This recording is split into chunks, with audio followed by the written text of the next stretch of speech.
ಕದನ ವಿರಾಮವನ್ನ ಟ್ರಂಪ್ ಗೆಲುವು ಎಂದ ಶ್ವೇತಭವನ. ಕದನ ವಿರಾಮದ ಬಗ್ಗೆ ಶ್ವೇತಭವನದ ಅಧಿಕಾರಿಗಳು ಮಾತಾಡಿದ್ದಾರೆ. ಇದು ಟ್ರಂಪ್ ಗೆಲುವು ಅಂತ, ನಮ್ಮ ಗುರಿ ಮತ್ತು ನಮ್ಮ ಉದ್ದೇಶಗಳನ್ನು ಸಾಧಿಸಲಾಗಿದೆ. ಅಧ್ಯಕ್ಷ ಉಪಾಧ್ಯಕ್ಷರ ಮಾತುಕತೆ ಕದನ ವಿರಾಮಕ್ಕೆ ಕಾರಣ. ನ್ಯಾಟೋ ಸಹಾಯವಿಲ್ಲದೆ ಹರ್ಮುಜ್ ಜಲಸಂಧಿ ತೆರೆಯಲಾಗಿದೆ. ನ್ಯಾಟೋ ರಾಷ್ಟ್ರಗಳ ಸಹಾಯನೇ ಇಲ್ಲ. ಈಗ ನಾವು ಹರ್ಮುಜ್ ಜಲಸಂಧಿಯನ್ನ ಓಪನ್ ಮಾಡಿಸಿದೀವಿ. ಇದು ಅಮೆರಿಕ ಅಧ್ಯಕ್ಷರ ಗೆಲುವು ಅನ್ನೋದು ಶ್ವೇತಭವನ ಅಧಿಕಾರಿಗಳ ಮಾತು. ಮಾಹಿತಿಯನ್ನು ನೀಡ್ತಾರೆ ರಾಹುಲ್ ನೋಡಿ, ಈಗ ಅಮೆರಿಕದ ಅಧ್ಯಕ್ಷ ಡೊನಾಲ್ಡ್ ಟ್ರಂಪ್ ಈ ಹಿಂದೆ ಗಡುವನ್ನ ಕೊಟ್ಟಿದ್ರು, ಒಪ್ಪಂದಕ್ಕೆ ಬರುವಂತೆ ತಿಳಿಸಿದ್ರು. ಗಡುವು ಮತ್ತೆ ವಿಸ್ತರಣೆ ಆಯಿತು. ಇದೆಲ್ಲ ಆದಮೇಲೆ ಈಗ ಶ್ವೇತಭವನದ ಅಧಿಕಾರಿಗಳು ಮಾತನ್ನ ಆಡಿದ್ದಾರೆ. ಕದನ ವಿರಾಮ ಇದು ಸಂಪೂರ್ಣವಾಗಿ ಅಮೆರಿಕ ಅಧ್ಯಕ್ಷ ಡೊನಾಲ್ಡ್ ಟ್ರಂಪ್ ಅವರ ಗೆಲುವು ಅಂತ. ಇದನ್ನ ಯಾವ ರೀತಿ ವಿಶ್ಲೇಷಿಸ್ತೀರಿ? ಮಧುಸೂದನ, ಎಕ್ಸಾಕ್ಟ್ ಆಗಿ ಹೇಳಬೇಕು ಅಂತಂದ್ರೆ ತಮ್ಮ ಬೆನ್ನನ್ನ ತಾವೇ ತಟ್ಕೊಳ್ತಾರೆ ಅಂತ ಹೇಳ್ತಾರಲ್ಲ, ಅದೇ ಕೆಲಸವನ್ನ ಅಮೆರಿಕ ಮಾಡ್ತಾ ಇದೆ. ಯಾಕಂದ್ರೆ ಯುದ್ಧ ಆರಂಭ ಆಗಿದ್ದ, ಆಗಲೇ ಹೇಳ್ತಿದ್ದ ಹಾಗೆ ಆರಂಭ ಆಗಿದ್ದೇ ಯಾವುದೋ ಕಾರಣಕ್ಕೆ, ನಂತರ ಅದು ಡಿವಿಯೇಟ್ ಆಗಿದೆ ಇನ್ನೊಂದು ಕಾರಣಕ್ಕೆ. ಎಲ್ಲೋ ಒಂದು ಕಡೆ ಬೇರೆ ಬೇರೆ ರಾಷ್ಟ್ರಗಳು ಅಮೆರಿಕ ಮೇಲೆ ಒಂದು ಪ್ರೆಷರನ್ನು ತಂದಂತಹ ಸಂದರ್ಭದಲ್ಲಿ ಯಾವಾಗ ಹಾರ್ಮುಜ್ ಜಲಸಂಧಿ ಲಾಕ್ ಆಯಿತು, ಪ್ರತಿಯೊಂದು ದೇಶ ಕೂಡ ಈ ಒಂದು ತೈಲ ಬಿಕ್ಕಟ್ಟಿನಿಂದ ನಲಗಿ ಹೋಗಿತ್ತು.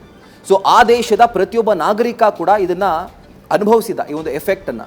ಹೀಗಾಗಿ ಎಲ್ಲೋ ಒಂದು ಕಡೆ ಇನ್ಕ್ಲೂಡಿಂಗ್ ಅಮೆರಿಕಾದಲ್ಲಿ ಕಚ್ಚಾ ತೈಲವನ್ನು ಎಕ್ಸ್ಟ್ರಾಕ್ಟ್ ಮಾಡ್ತಾರೆ. ಆದರೂ ಅಮೆರಿಕಾದಲ್ಲೂ ಕಚ್ಚಾ ತೈಲದ ಬೆಲೆ ಸುಮಾರು 25% ಅಷ್ಟು ಏರಿಕೆ ಆಗಿತ್ತು.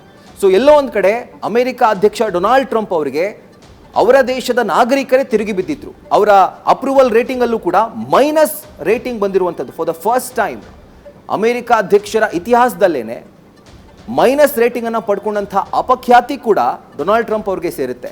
ಸೊ ಎಲ್ಲೋ ಒಂದು ಕಡೆ ಈ ಯುದ್ಧ ನಮ್ಮ ಕೈ ತಪ್ಪುತ್ತಾ ಇದೆ, ನಾವೆಲ್ಲೋ ಒಂದು ಕಡೆ ಈ ಯುದ್ಧದ ಹಾದಿಯನ್ನು ತಪ್ತಾ ಇದ್ದೀವಿ ಅಂತ ಯಾವಾಗ ಅಮೆರಿಕಾಗ ಅನ್ನಿಸ್ತೋ, ಆಗ ಅಮೆರಿಕ ಈ ಒಂದು ಶಾಂತಿ ಮಾತುಕತೆ ಅಥವಾ ರಾಜತಾಂತ್ರಿಕ ಮಾತುಕತೆಗೆ ತಾನೇ ಮುಂದೆ ಬಂದಿದ್ದಂಥದ್ದು. ಆದರೆ ನಿಜವಾದ ವಿನ್ನರ್ ಈ ಒಂದು ಯುದ್ಧದಲ್ಲಿ ನಮಗೆ ಕಾಣಿಸುವಂಥದ್ದು ಇರಾನ್. ಯಾಕೆ ಅಂತಂದರೆ ಇರಾನ್ಗೆ ಈ ಯುದ್ಧದಿಂದ ಕಳ್ಕೊಳ್ಬೇಕಾಗಿರುವಂಥದ್ದು ಏನೂ ಇಲ್ಲ. ತನ್ನ ಮೇಲೆ ಆಗ್ತಿರುವಂಥ ದಾಳಿಯನ್ನು ತಾನು ತಡೆದ್ರೆ ಸಾಕು. ಯಾವ ರೀತಿಯಾದಂಥ ಭೀಕರ ದಾಳಿಯನ್ನು ಅಮೆರಿಕ ಇಸ್ರೇಲ್ ಮಾಡ್ತಾ ಇದೆಯೋ ಆ ದಾಳಿಯನ್ನು ಇರಾನ್ ತಡ್ಕೊಂಡ್ರೆ ಸಾಕು. ಇರಾನ್ ಕೊಲ್ಲಿ ರಾಷ್ಟ್ರಗಳ ಮೇಲೆ ದಾಳಿ ಮಾಡಿ ಅದನ್ನು ಕ್ಯಾಪ್ಚರ್ ಮಾಡಬೇಕು ಅಂತ ಉದ್ದೇಶ ಏನೂ ಇಲ್ಲ. ಅಥವಾ ಅಮೆರಿಕ ಮೇಲೆ ದಾಳಿ ಮಾಡಿದಂಥ ಅಥವಾ ಈ ಸೇನಾ ನೆಲೆಗಳ ಮೇಲೆ ದಾಳಿ ಮಾಡಿದಂಥ ಸಂದರ್ಭದಲ್ಲಿ ಅದಕ್ಕೆ ಯಾವುದೇ ರೀತಿಯಾದಂಥ ಲಾಭ ಆಗ್ತಿರಲಿಲ್ಲ. ತನ್ನ ಮೇಲೆ ಆಗ್ತಿರುವಂಥ ಭೀಕರ ದಾಳಿಯನ್ನು ತಡ್ಕೊಂಡು ನಾನು ನಿಮ್ಮ ದಾಳಿಯನ್ನು ತಡಿತೀನಿ ಅನ್ನೋದನ್ನು ತೋರಿಸಿದ್ರೆ ಸಾಕಾಗಿತ್ತು ಇರಾನ್ಗೆ. ಅದನ್ನು ಇರಾನ್ ಈ ಒಂದು ಯುದ್ಧದಲ್ಲಿ ಖಂಡಿತವಾಗ್ಲೂ ಯಶಸ್ವಿಯಾಗಿ ಮಾಡಿ ಮುಗಿಸಿದೆ. ಆದರೆ ಅಮೆರಿಕಾಗೆ ಏನಾಗಿದೆ, ಸುಮ್ಮನೆ ಇರೋಕ್ಕಾಗದೆ ತಾನೇ ಮುಗಿಬಿದ್ದು ಹೋದಂಥ ದೇಶ ತನ್ನ ಮೇಲೆ ದೊಡ್ಡ ಪೆಟ್ಟನ್ನು ಕೊಟ್ಟಂತಹ ಸಂದರ್ಭದಲ್ಲಿ ತನಗೆ ಪ್ರತಿನಿತ್ಯ ಬಿಲಿಯನ್ ಗಟ್ಟಲೆ ಟ್ರಿಲಿಯನ್ ಗಟ್ಟಲೆ ನಷ್ಟವಾಗ್ತಿರುವಂತಹ ಸಂದರ್ಭದಲ್ಲಿ ಅಮೆರಿಕ ಮುಂದೆ ಬರಲೇಬೇಕಾಗಿತ್ತು. ಇನ್ಫ್ಯಾಕ್ಟ್ ಇರಾನ್ನ ಕಂಡೀಷನ್ನ ಒಪ್ಕೊಳ್ಳೋದಕ್ಕೆ ಅಮೆರಿಕವನ್ನು ಆ ಟೇಬಲ್ಗೆ ಕರೆತರುವಂಥ ಕೆಲಸವನ್ನು ಮಾಡುವಲ್ಲಿ ಇರಾನ್ ಯಶಸ್ವಿಯಾಗಿದೆ ಅಂತ ಹೇಳ್ಬೋದು.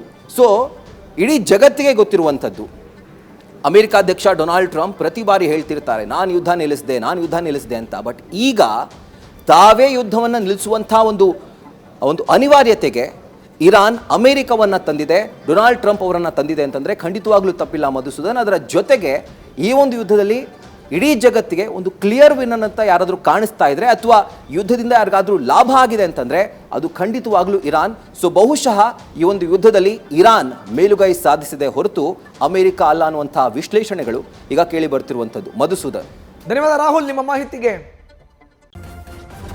ನ್ಯೂಸ್ ಫಸ್ಟ್ ನಿರ್ಭೀತಿಯಿಂದ ನಿಮ್ಮ ಪರವಾಗಿ.